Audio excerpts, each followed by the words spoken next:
Hello, this is Fabienne Fredrickson of boldheart.com. And in this episode for the Business Growth Architect Show, I will share the elements of a leveraged business that will take you from overwhelmed at six figures to seven figures with 14 to 16 weeks of vacations per year. Hello, fabulous person. Beate Gillette here, the Growth Architect. Welcome back to the Business Growth Architect Show, where we bring you cutting-edge business strategies from some of the world's most successful entrepreneurs, business transformation experts, and visionaries who want to help you to scale your impact. Look for one tangible strategy that you can take back and implement right away. And now back to our guest. Hello and welcome, Beate Gillette here, the Growth Architect. Today, let's just say you are going to be drinking from the fire hose. My guest today is Fabienne Fredrickson, and I think she's calling us out of France. And we are going to be talking all about systems and leveraging and making stuff happen and making it happen fast. Fabienne, I am so excited to have you. I'm happy to be here. Let's give some value today. Exactly. So with you, I'm going to switch up my original question because I always say, we're a strategic podcast, what strategy for you? But I think with you, I should ask, what is systems for you? What does that mean for your business? So just to give some context, what I do in life is to help women get from overwhelmed at six figures to seven figures with their life back. And the thing that I always say, Beate, is what got you here won't get you there. The way to leverage to $1 million in your business is to do less better. And part of that is the role of the business owner is to shift from the doer to the thinker. And the way to do that is to have the business owner remove himself from the day-to-day operations of the business. And that means they need to trust their team. And that means they need systems. So if you want to let go of being the one who puts out fires all day long in the business, you need to trust your team and no longer helicopter parent them, if you will, helicopter manage them. And that means everything needs to be documented. Everything needs to be so well systemized and proceduralized that it can continue to produce results consistently, even if you're not there, especially when you're not there. I really like that. I mean, you and I, we probably could spend days talking about systems and strategies, reverse engineering and workflows and putting things together. But I think that what I like about the way you're formulating this is that there is a massive mindset shift that has to occur in the head of the entrepreneur, business owner, visionary leader. Let's talk about that a little bit, because in my experience, and I don't know if you experience the same thing, there is such a love story of the owner to what they've created that it's very difficult for them to imagine that anyone but them can do what they do. So what could you tell a business owner who's listening to this? I'm like, that sounds really great, but let's face it, I'm the only one who can do it. Yeah, there's the nobody will do it like me. My clients only want me. My clients will only get results from me. If I leave, the clients will leave.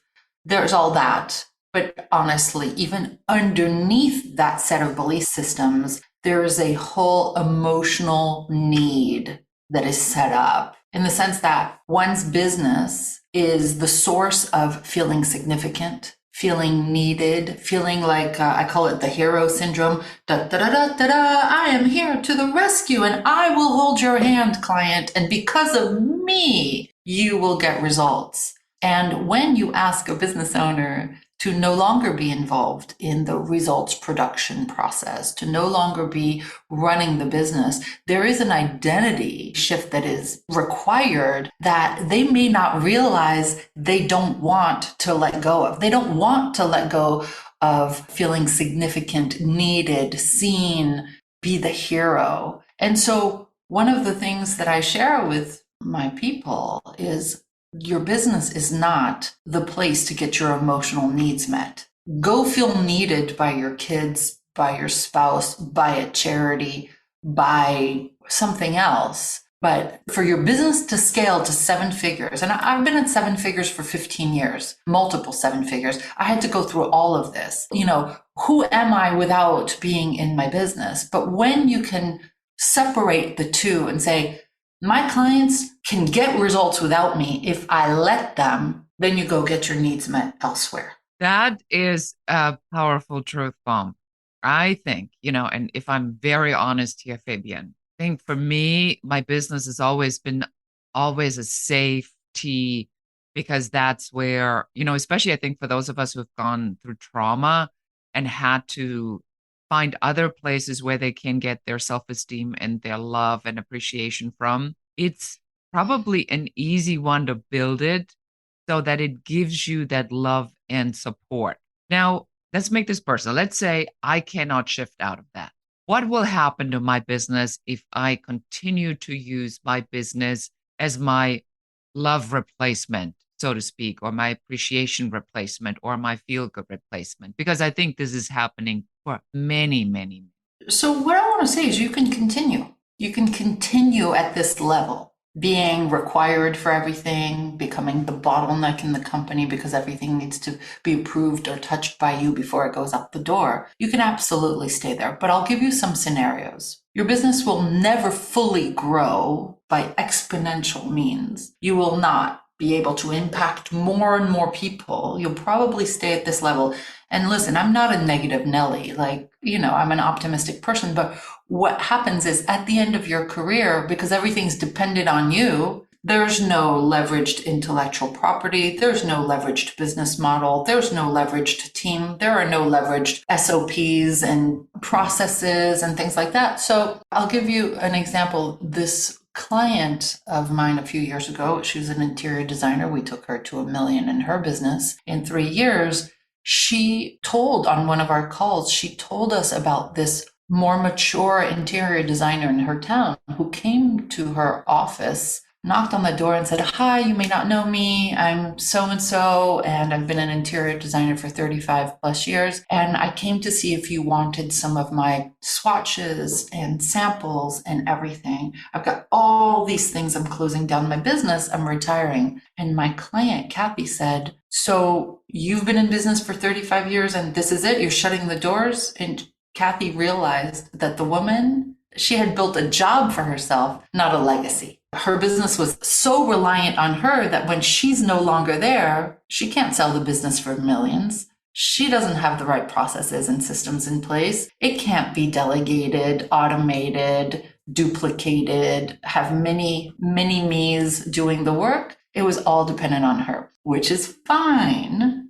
But I don't know about you. I've been in business for 21 years. At the end of the road, I either want to sell it for millions. I want it to continue. I want it to expand. That's the selfish part. I also want all my intellectual property, all my processes to continue to help hundreds of thousands of people down the road. So both are fine. It's just, what do you want your exit game to look like? I know most of us don't think about the exit game, but if we want to exit at some point in our lives, whether it's a buyout or something that you hand down to your kids, do you want to have something to show for your business, or do you want to hold on to it because it made you feel significant that you were the one flipping the burgers or making the beds, Yeah, I think there's a lot to be said about that. I find, especially right now, that there is so much opportunity, especially with SOPs, standard operational procedures, workflows done with you, because people are so tired and overloaded with everything that's going on, that there is phenomenal opportunity. And we are going to talk about leveraging right after this quick message. Thank you so much for listening to the show. This is Beate, the Growth Architect. I'm so excited that you're here. Thank you so much for your time. Have you ever wondered why your business is not growing as quickly as you would like it to be? Well, you may have a business growth blocker. And if you'd like to find out what that business growth blocker is, go and take our brand new quiz at growthblockerquiz.com. And in only a few minutes, you're not just going to find out what that blocker is, but also what to do about it. Again, go to growthblockerquiz.com. And now back to the show. And welcome back. This is Beate with our excellent guest, Fabienne, and we're talking today about systems and leveraging. So I know that one of your favorite strategies, and I'm just going to give this away, is leverage. So will you take us through what leverage is and how can we leverage and what does it even mean? The concept of leverage when it comes to business, if you look it up, most people are talking about investments and leveraging other people's money. The way that I approach leverage is to start thinking, have you ever heard of something like somebody trying to lift a really big boulder on their own? They're not going to do that. But if they have a lever, right, and they can push down on something, they can lift the boulder. That is an example of getting bigger results with less effort. Bigger results, less effort. Doing less better. Working less, thinking more. And I'm the same way in the kitchen. I cook a lot, and I'm always looking at how can I get fantastic wow results with just 3 ingredients and 10 minutes on a dish. It's this idea of having some approaches. I'll break it down for you even further. It's really the Pareto principle in action. The Pareto principle, if you're familiar with it, is that the concept that it's the 80-20 rule. 80% of your effort will produce 20% of your results. Conversely, some of the things you do, 20% of what you do during the day will produce 80% of the results. And I'm thinking, I've got the choice. I can work, let's say, 8 hours a day to produce 20% of results, or I can work 2 hours a day to produce 80% of the results. And this 20 to 80, that's leverage. If I'm looking at all the marketing activities that I could be working on, why am I spending 80% of my time on things that really don't bring in that many clients or revenues? What if I stopped doing all of those and I started doing just the 20% that brings in 80% of revenues? Do less, better. When you're hiring team members, having the team work not on busy stuff, but on exponential growth activities produces better results. If they take things off your plate, you're not going to go eat candy on your sofa. You're going to take those 6 hours or 8 hours that you got back per day, and you use a little bit of those on exponential growth activities.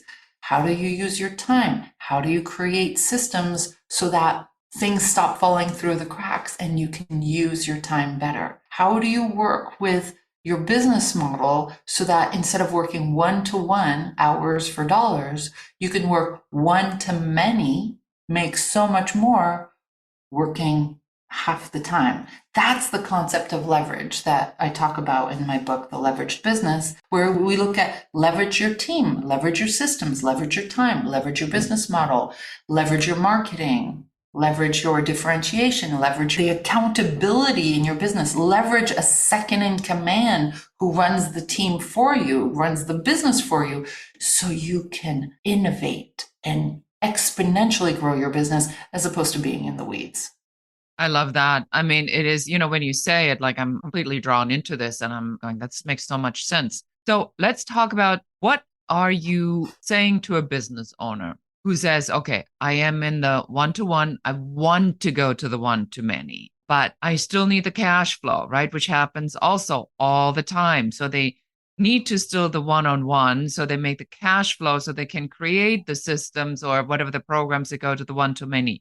How do you shift out of that? Is it like a moment in time where you say, that's it, no more one-on-one, and then you worry about your lead generation pipeline generating enough leads for you to fill a 1-to-many program? Is there a pathway we can share with our audience? Because I know that we have a lot of coaches, consultants, experts that are listening to this.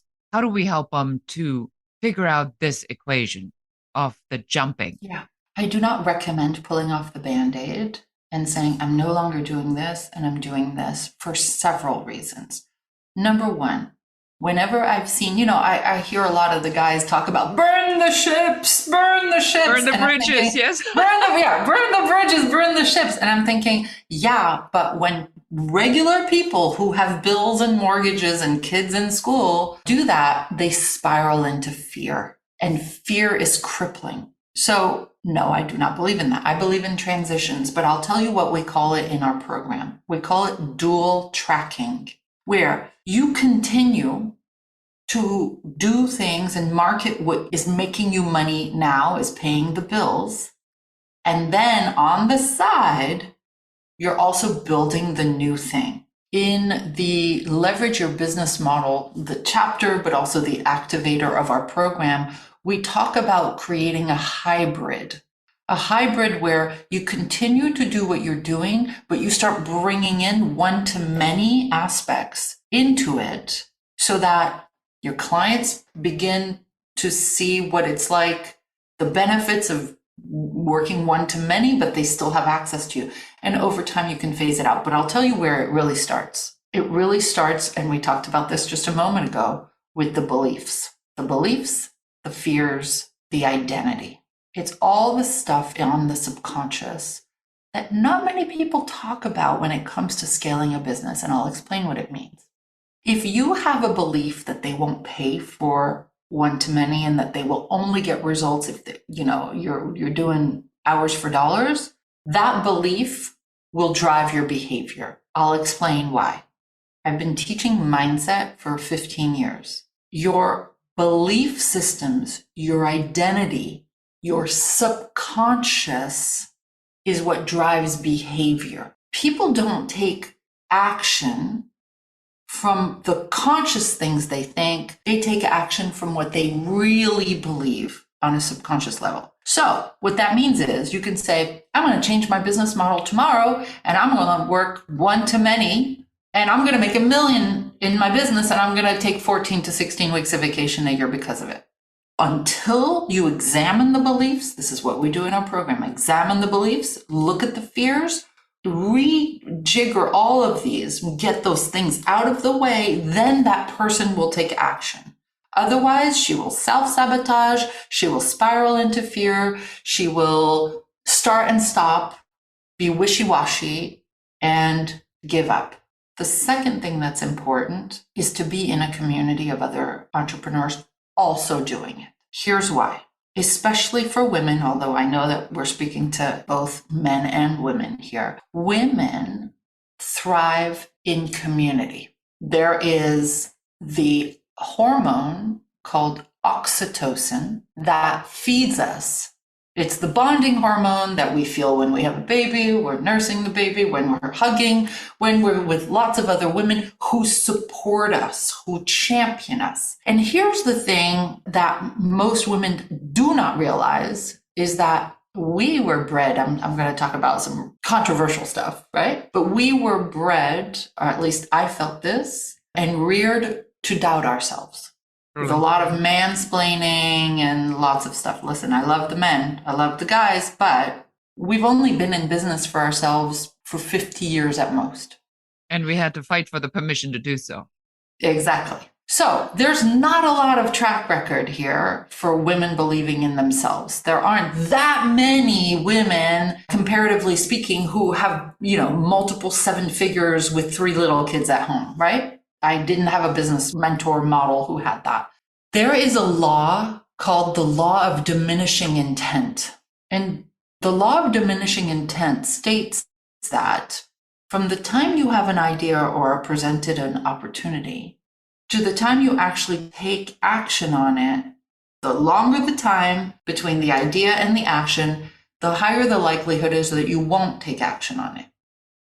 Okay? I'm planting that seed to then say that isolation breeds self-doubt. So you're reading a book, or you're listening to this podcast, or you went to a conference, or you just had this divine download. Oh my God, this is what I'm going to do with my business model. If you're by yourself, especially as a woman, the likelihood is you will talk yourself out of it within 2 days. We've all done it. I see it all the time. It's really, it's interesting because you have your whatever strategy calls, your uncovery calls, or whatever you call your conversations, and they get fired up and they're like, oh my gosh, it's amazing. I can finally see this makes so much sense. Yes, I do need my signature system. I finally want to be able to have it all together. And then it's like, you don't even know exactly what happened. But then it's like you can feel the whole energy shift, and the energy goes into this, well, I really committed to another program. I haven't really Mhm. finished that entirely. Yeah. The investment, and this is kind of a little bit of expensive, and maybe I should push it off. And you are absolutely right. I think women specifically have that ability to then go, well, the bill for the private schools due, the kids need new clothes, Christmas is coming, we're going to need all the money. They don't think about that the investment is designed to bring in money quicker so Yeah. that you offset that investment. But they think about, well, if I give her the money, or if I give the money to the program, then I have to recoup that money somewhere, and it's going to come out of something else. And with that mindset, that's really not exactly going to work. So, what would you say to somebody, Fabian, who's listening now and who's spoken to you, spoken to me, spoken to any one of the other colleagues that we are surrounded with, and says, yeah, I really felt that that was the right thing, but then I backed off? What's going on? How can we help them to slay that fear dragon? The first thing is there's several things. Number one is help them make the decision within 2 days. Number two, if it's not possible, keep reminding them of their dream and not just of what they want to achieve, but how it will make a difference in their life.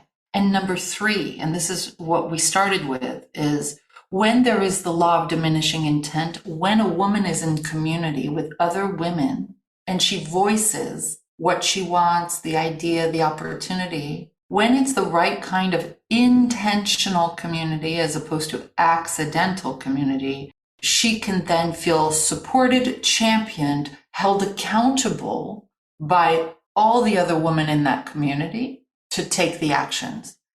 And so when you take a woman who's by herself working in her spare bedroom or, at the kitchen table or in an office by herself, and she has an idea, and if there's no accountability, if there's no implementation incubator in her life, if there's no community in her life, she will likely, meant to, okay, she will likely talk herself out of the big things. Conversely, if she is in a community such as Bold Heart or other communities that are out there where there's a huge focus on accountability, daily accountability, so that there's not more than 2 days that goes by without somebody lovingly holding you accountable to what you said you were going to do and what you really want for yourself, your business, your family, your income, your impact. When there's a focus on accountability, when there is a focus on implementing, executing, and finishing what you start, and you are in a loving community of other women who see your brilliance more so than you see your brilliance, who want you to win, whatever winning means to you that day, that year, just as much as you want them, she will not let you not say yes to the opportunity. And so one of the biggest reasons, because I've worked with tens of thousands of clients, I have clients and customers, I have this unique privilege of having done this for 21 years. I can see what happens when a woman is on her own. She will not go to her dreams as fast as when she's with other high achieving, healthy ambition women who are also kind, generous, loving, compassionate, collaborative. It is the secret sauce, Beate. Wow, And if I all mean, women were in that community, the world would be changed, not to sound too grandiose. no, I mean, look, this is why I love doing these interviews and why I became a host, is because it's for conversations like this. I mean, as we're talking about things that are important to the listener, I'm taking things away, and I've been in this part where it's moving toward the one too many, and everything you've said really resonated with me personally because I can feel that angst, anxiety, right? That my identity that is so attached to what I've created, yet I'm a systems and strategy and workflow fanatic. And the entire idea is that, and I've been doing this for a very long time. I built and sold a business to Bill Gates. It's not that I'm a novice, but when we have this identity, you would think you're absolutely correct. You nailed something today that I have not heard before. And so I want to make sure, and I'll be happy to spend a couple extra minutes on this to really get this clear for the audience. If the attachment to what it gives you personally, because you are not taking it out of the things that you should, your surroundings, your family, when somebody called it a long time ago. He says, when I recognized that I felt my family was in the way of me working more, right? That moment where you go, oh no, this is the opposite of what I am trying to achieve. And our ability to then say, is it working more so I can get more self esteem out of achieving more by working more? And now we're getting into this complete spiral of going around and around and around. Or am I going to say, I am making a conscious choice now, starting with my mindset, starting recognizing that I am doing this to get my self esteem and fulfillment out of this, which hinders me to achieve what this business is supposed to do. Because I think that's the big wake up call of this interview that we're having right now with the fabulous Fabienne, is that you must, as a business owner, recognize that you think you're doing yourself a favor or your business a favor, and you're actually working against it. Have I summed this up in somewhat along the lines of what you were saying? Yes, absolutely. There's two distinctions I want to bring in there to hopefully take it even deeper, if I may. The first one is, let's go back to identity drives behavior. I'll give you an example. Maybe it'll paint the picture. When I was a business coach 20 years ago, it was little Fabienne on the phone, 30 minutes, week, the first 3 weeks of the month, 6-month program, blah, blah, blah. I knew I could see other people making 50K a month, but I couldn't see me doing that because they wanted me. Only I can produce the results. So this is like both points in there. I belonged to a mastermind at the time, and the woman who sat in the hot seat before it was my turn laid out her business model. And Beate, I was like, wow. Whoa. And you know what happened?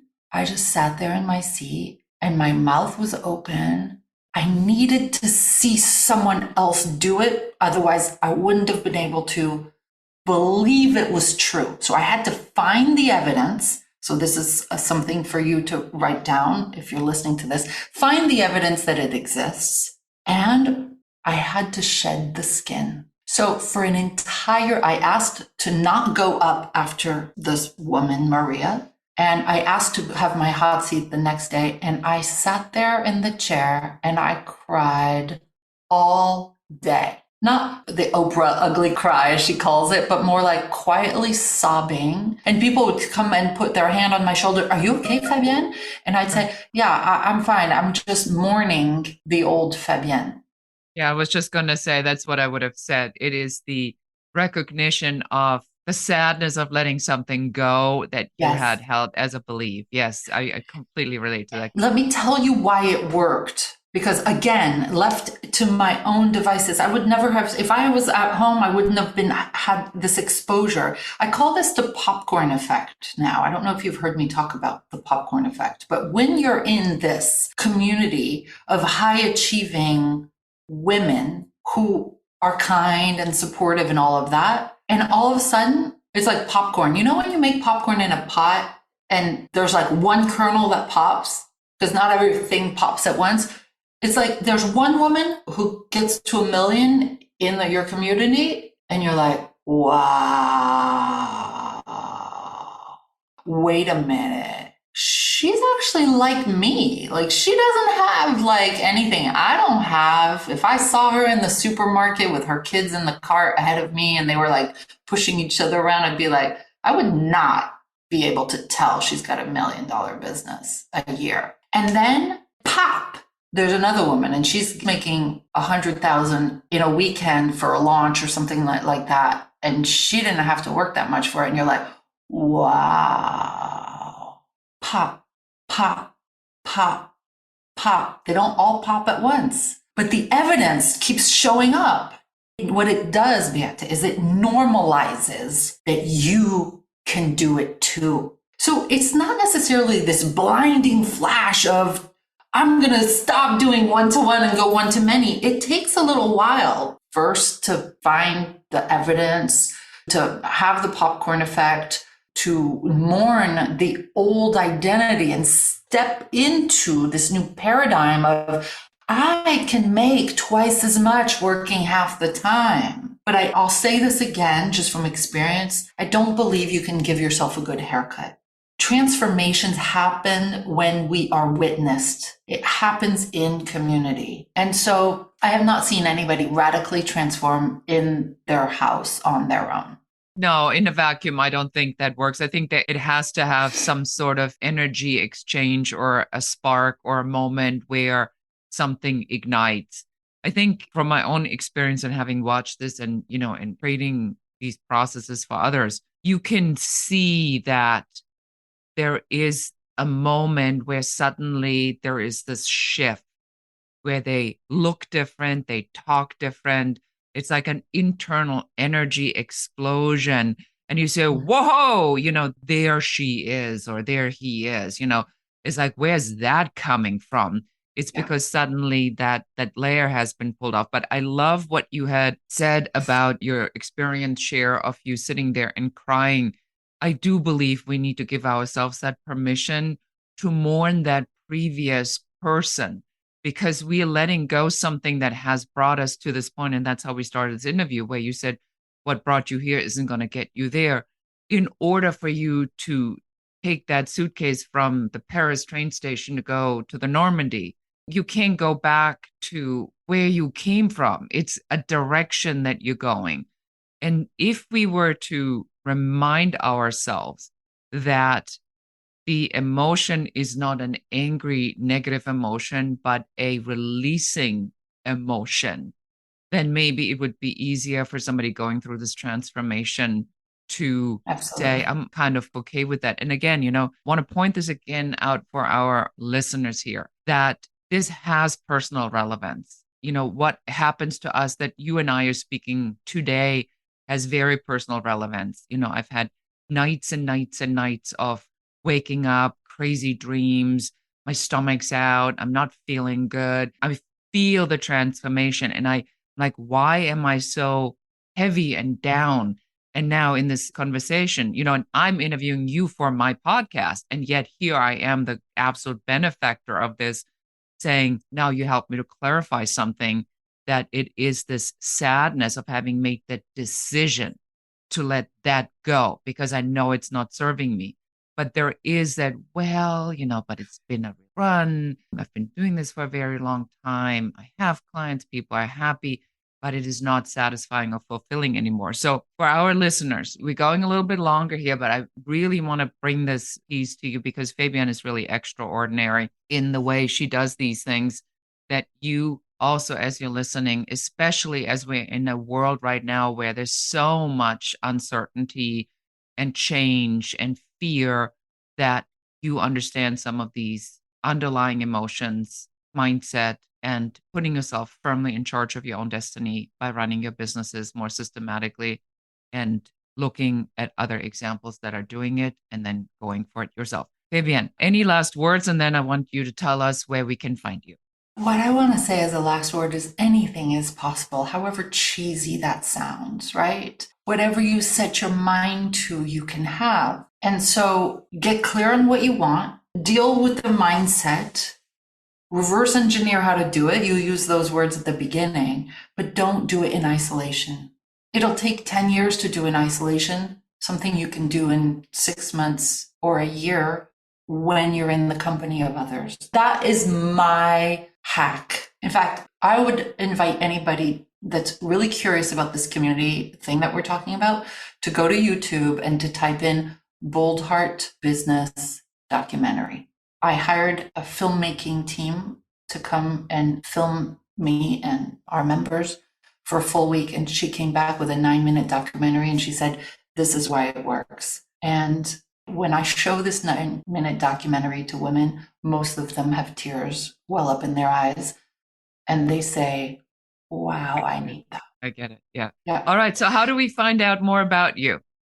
You can go to boldheart.com. That is a great place to read about what we do. You can get the book, The Leveraged Business. It's there, I believe, on the top right. How overwhelmed six-figure business owners get to seven figures with their life back. You can find me on all of the socials, but let's start at Bold Heart. Read the success stories, if only to stretch your feeling of possibility of what's possible for you. Allow the evidence to help you normalize that this can happen for you too. Again, that's boldheart.com. I love it. Well, thank you so much. We'll put all of this, of course, on the show notes. Fabienne, you've been an amazing guest. Thank you for sticking with this interview, even though we definitely went longer than we usually do. But when we have brilliance in the room, we recognize it. So I honor you. Thank you so much for being here. And that's it for us today. Thank you for listening and watching the Business Growth Architect Show. I enjoyed having you here. And for accountability, just take one of the strategies that you have heard, one thing that you can implement in your business immediately. Please leave comments. Don't forget to like and share this show. And if you have any questions about business, please put them in the comments. We are here for you. We're here to support you and help you to grow, build, and scale your own business. For more advice, please check out our website in the show notes below. Thank you again. This is Beate Gillette, the Growth Architect, and goodbye.